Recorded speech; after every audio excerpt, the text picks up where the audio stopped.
We're Charlie and Leanne, a couple from California who left our cushy suburban life to spend the next several years cruising around the Pacific Ocean on our boat, Juliet.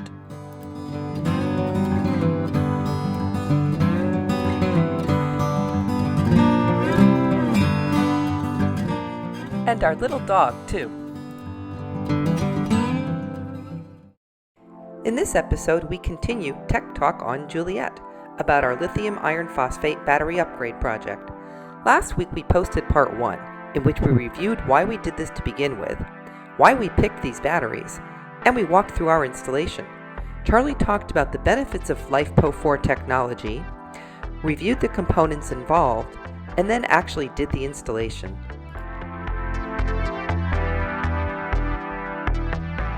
This week, in the second of our 2-part series, we will show you all of the components that we installed.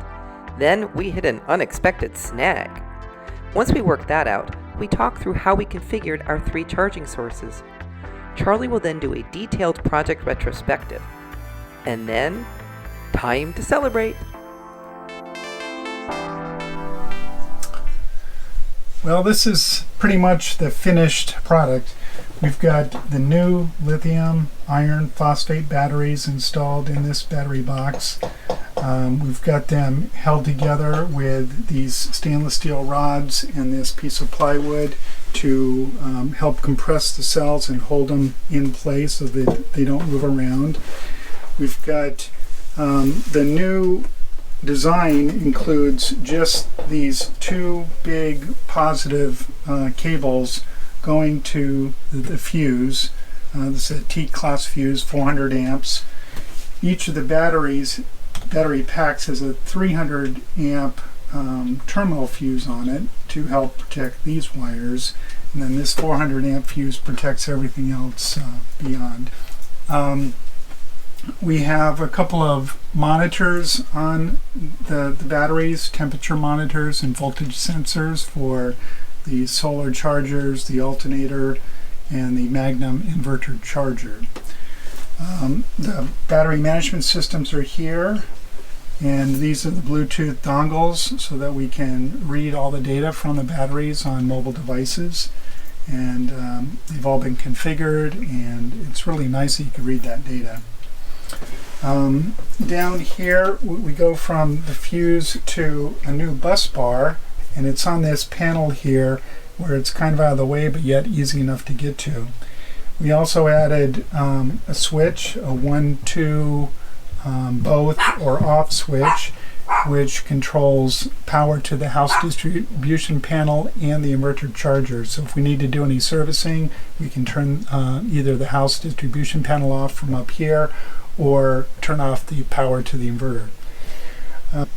This is the digital duo charge, which is a DC to DC charger, which takes juice from the house battery bank and charges the starter battery, which is on the other end of the boat.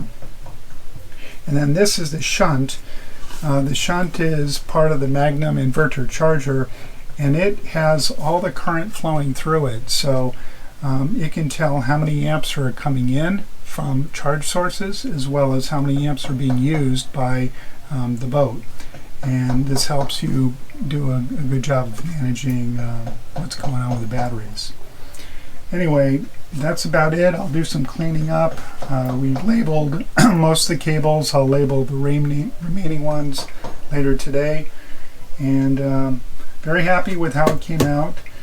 Looking forward to actually using it and getting all the advantages of this new technology. And yeah. Of course a problem was going to turn up. This project was going way too smoothly. Here I am trying to program the Bolmar digital duo charge, and what I need to do is go into an advanced programming setting to change the voltage that determines when these batteries are charged enough to charge the starter battery, because you don't want this thing running all the time. In order to do that, this is kind of an old technology thing. It's got this little reed switch where you take a magnetic tipped screwdriver and you hold it above this red dot, and then a series of lights will flash, and that'll tell you what mode it's in.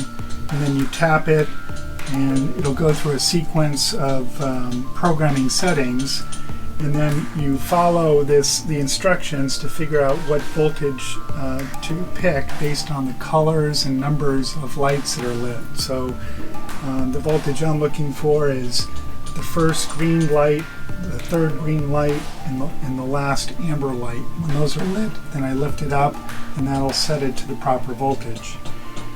Well, I was just trying to do this a couple of minutes ago, and I ran into a problem. When I went into the advanced programming mode, I was holding it down, waiting for it to get to the right voltage level, but it stopped. It stopped somewhere. I'm not sure exactly where it stopped.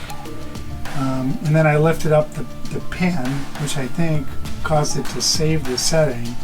And now I can't get it to program. Now if I tap it, it does not go into advanced programming mode. So I didn't do something right. I'm not sure how to recover from this. I'm going to have to call the Balmar manufacturer on Monday during the business day and see if they can guide me through the process.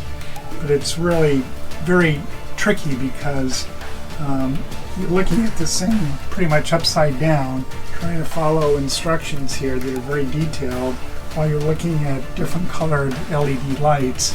And from a distance, it's hard to tell if it's the third light or the second light or the fifth light. So it's kind of complicated.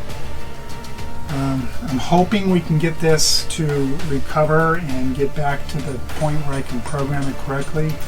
If not, I might have to swap it out and get a different charger. But I'm pretty sure we'll get it fixed, so we'll have to wait until Monday. After reviewing some of our photos of the device, we noticed what we thought might be the cause of the problem and decided to give it another try. Okay, so looking at this, I can tell what was wrong. From this angle and with this light, you can see that the red dot is actually moved over from where it should be. The reed switch is this metal line here. Okay. And so I just need to move the magnet to cover that, which is not on the red dot. It's a little bit inboard of the dot. Okay. Okay, can you see the lights? I can see the lights. Oh, okay, it went out. 2 ambers illuminated. Green is on. Now it has 1 amber on.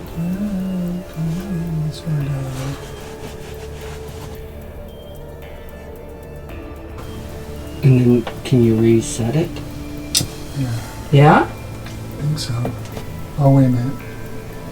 Did you lift it too soon? I think I did this one. Can you do the whole thing over again and just to get to the... Mm-hmm.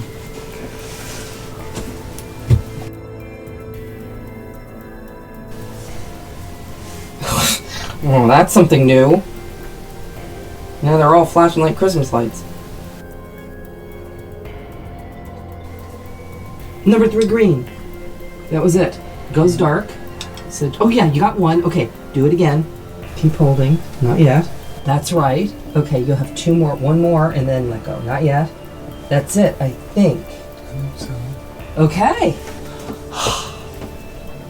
Well, that's the first time I ever saw it do that. That's the first time I saw it get to that point where it had the 1, 2, 3.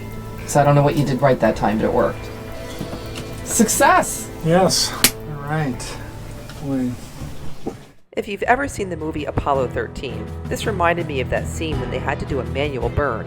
When it was over, Tom Hanks says, "Let's hope we don't have to do that again." The good news is that we won't. Once it's configured, we shouldn't have to ever make changes to it again. Okay, moving on. Let's talk about our 3 charging sources: the voltage regulator, the inverter charger, and the solar charge controllers. This is the Balmar MC614 voltage regulator that regulates the charging from the alternator on the engine to the batteries. Now this is programmable. It's a little bit clunky. You've got to use this magnetic tip screwdriver, touch this red dot, and follow a set of sequences in order to program it. What's great about these is that they're very reliable. They're also very configurable. The downside is they're a real pain to configure. You've got to follow a very detailed script, and it's very confusing. Leanne and I had to work together to do it, but it's set. Balmar has a service bulletin talking about reprogramming the regulator for lithium iron phosphate batteries. We followed that for the most part. I also took some guidance from Marine How To and adjusted the bulk voltage to 13.9 volts, absorption to 13.8 volts, and float at 13.4 volts. I did this intentionally so that we wouldn't overcharge the new batteries with the alternator from the engine. We have a high-powered, high-output alternator. It's a 165 amp alternator. Another change I made is I detuned that using the belt load manager. I set it to level 5, which drops it down to about 25%, which means it's only putting out about 120 amps instead of 165 amps. And the other thing we did is we pretty much deactivated the temperature sensor for the battery bank, because the battery management system on the batteries will take care of that. The voltage regulator does not need to worry about it. And I think it's all set, ready to go. And again, right next to it we have the alternator protection device that we talked about earlier. One thing I'm going to look into is see if I can get the alternator protection device to turn off the voltage regulator charging when it kicks in. That would only happen during some kind of a load surge when the both BMSs shut down. That could create a load surge. And if we can figure out how to wire these two together, that could help alleviate that issue. This is the advanced remote control module for the Magnum inverter charger. This is the device that charges the batteries when we're plugged into shore power or we're running our generator to create AC power. And what we had to do is we had to go into a custom programming setting to set the voltage levels and charge parameters for the new lithium iron phosphate batteries. This was actually pretty easy. Because it's got a display here with a knob that you turn, you hit and select buttons or select different options. It only took a few minutes, and it should be all dialed in for the lithium iron phosphate batteries now. Nothing else we need to do. The last battery charge source that I had to program was the Victron solar charge controllers, and we have 3 of them for the different banks of solar panels that we have on the boat. Basically what I did is the same thing that we did for the other charge devices. We went into the settings, set it for custom, and set the bulk, absorption, and float voltages to the right levels. In this case, absorption 13.8 and float of 13.3 to 5. The interesting thing there is, because this is so easy to change, I just do it on my phone or my iPad, I will modify those values depending on the situation. I'll keep an eye on the batteries, and if I want to give them more charge, I'll just bump up the voltages.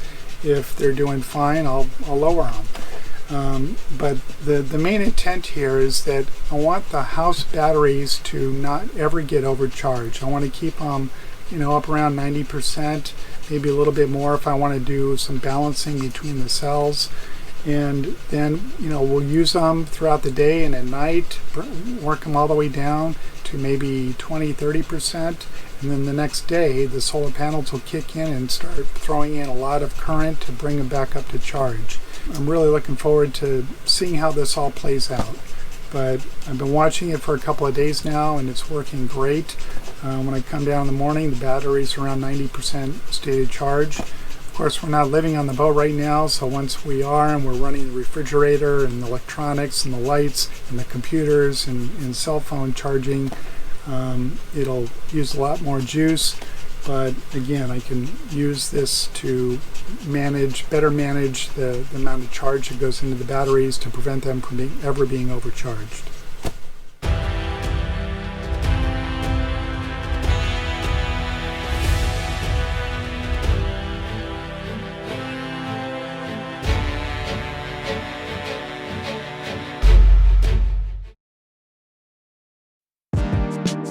Now that the project is completed, I would like to talk about what went well, what were some challenges, and what we might do differently if we were to do this again. As far as what went well, getting the batteries here in La Paz could not have been easier through Rich at Paz Cruisers Supply. Talked about he already packaged them for us and for a very fair price, so that was real easy.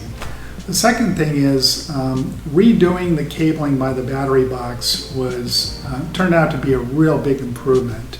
Adding the bus bars, the switch, removing all that redundant wire, it's just a lot cleaner, a lot safer, a lot easier to service in the future. I'm also very happy that we were able to successfully reprogram all of our charge devices. I was a little bit nervous about some of them, but they all worked out fine. And now that Leanne and I have done it, we're not going to be intimidated if we have to make any adjustments in the future. I'm also very pleased with the robustness of the BMS we got, the Overkill Solar BMS. It looks like a good solid unit, and I'm pretty confident that that'll last a long time. There are a couple of things that I think could have been better, or at least maybe my expectations weren't quite met. The 6mm studs on the battery terminals seemed a little undersized to me. I wish they were a little bit larger diameter so they'd be a little bit more solid when you screw down the battery terminals tightly. I think they'll be okay because of the way I Loctited them and used the studs in the flange nuts, but I would have felt better if they were a little bit larger diameter. The second thing is the Overkill BMS does not have a feature that I was hoping it would have, which is the ability to automatically inform the charging devices that it is about to turn off the charging capability because of an overvoltage situation. It will turn off the charging capability, it just won't warn the charging devices in advance. And I think that would be a nice feature. And maybe they'll add it in the future, or we can upgrade to a different BMS sometime down the road. If I knew I was going to do this a year ago when we were working on the water maker installation, I would have reversed the locations of the water maker and the batteries. What this would have done is put the water maker, which does not require regular service, in the bow of the boat underneath the V-berth, where access isn't really an issue because you don't have to service it. And I would have put the batteries underneath the settee in the middle of the boat where they're more easy to get to and also a little bit more stable. The middle of the boat is a little bit more of a stable ride than the bow, which takes a little bit more bashing. So I think it would have been a little bit easier on the batteries if the batteries were in the middle or the aft part of the boat.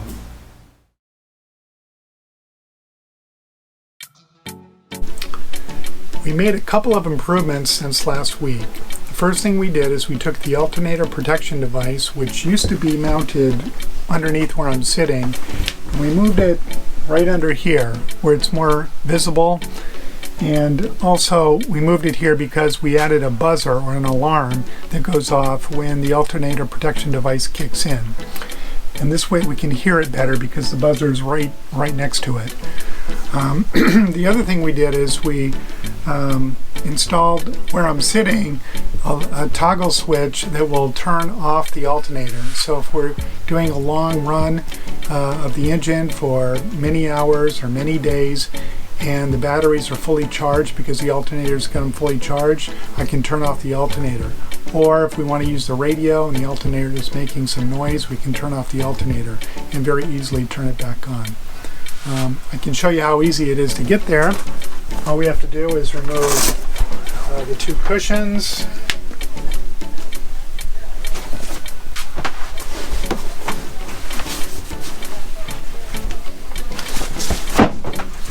Lift up the panel, and the switch is right here. Off, on, pretty easy. One final thought. We intentionally designed this system to be a very simple system. There are a lot of early adopters with highly complex engineered solutions that have automatic relays to turn load buses on or off, or charge buses on or off, or automatically turn off charging devices individually. I didn't feel like we needed to go that route because I think with setting the charge parameters the way we did, I think there's very little risk that we're going to overcharge the batteries. Plus, I will be constantly monitoring the batteries for the first, few times we use the boat, just to make sure. We might have to make some adjustments. I've already had to tweak up some of the parameters for the solar panels to get them to fully charge. So I'm pretty confident that the alternator and the battery charger will not overcharge the batteries, and that having a nice simple system like this will actually be more reliable. But we'll see how it goes, and if we need to add some complexity later with some automation, we can do that.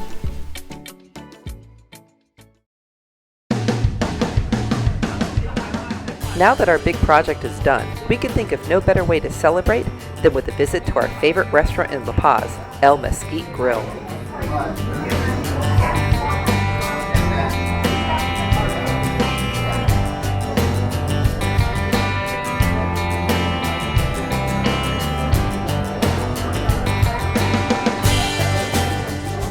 That's the best steak on the planet. Afterwards, we took a stroll down the Malecon for some ice cream. Due to COVID, the beach side of the boardwalk is closed at night, but the business side is open. Fortunately, the people here in Mexico don't seem to have a problem wearing masks. Even the clown performers do it. Well, that's it. We've put a list of links for you in the description. We hope you learned some useful information about lithium iron phosphate batteries, and if you did, please click like, and feel free to ask us any questions in the comments. And be sure to subscribe.